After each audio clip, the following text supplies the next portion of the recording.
Welcome back to the channel. I know what you're thinking. What is wrong with Jetset? The quality of my green screen, my chroma key, my shirt's invisible. Why would you put a video together that shows Jetset in such a bad light? Well, there's actually a reason, and I'm going to move around because if you saw my last episode, I now have some tracking. We have a new feature called IPR, in-phone rendering.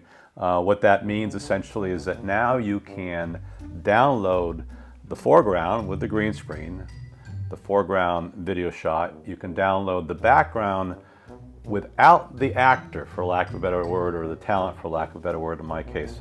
Just the clean plate with all of the motion baked in. That's an incredible advancement, because what that means is now we can recomposite and we don't have to worry about achieving perfection live like I'm not doing now, because in post we can do so much. When you can recomposite in post, that means that you can have control over your foreground and background color temperature. You can do some regrading, some relighting, some refocusing, even some repositioning. So this lesson today, we're going to go through the process of downloading this new feature. You'll notice when you get into the review section, there's now a new little film strip, and I'm going to show you how that works.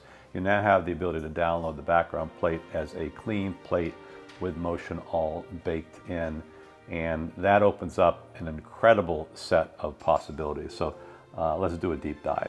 As always, after finishing recording a scene in Jetset, you can click on the Review tab, and you'll be taken to the screen where you can download both the foreground green screen take, and up until now, you could only download the final comp. If you click on the little film strip icon next to the final comp, you're presented with a new screen. For our purposes, we really just need to ensure that nothing appears on the USDZ and splat rows. We're just interested in the 2D row, and we need to be sure the take and the current images are the same. To do this, simply click on the Match button, and then click Render. When it's rendered, simply download or airdrop to your computer.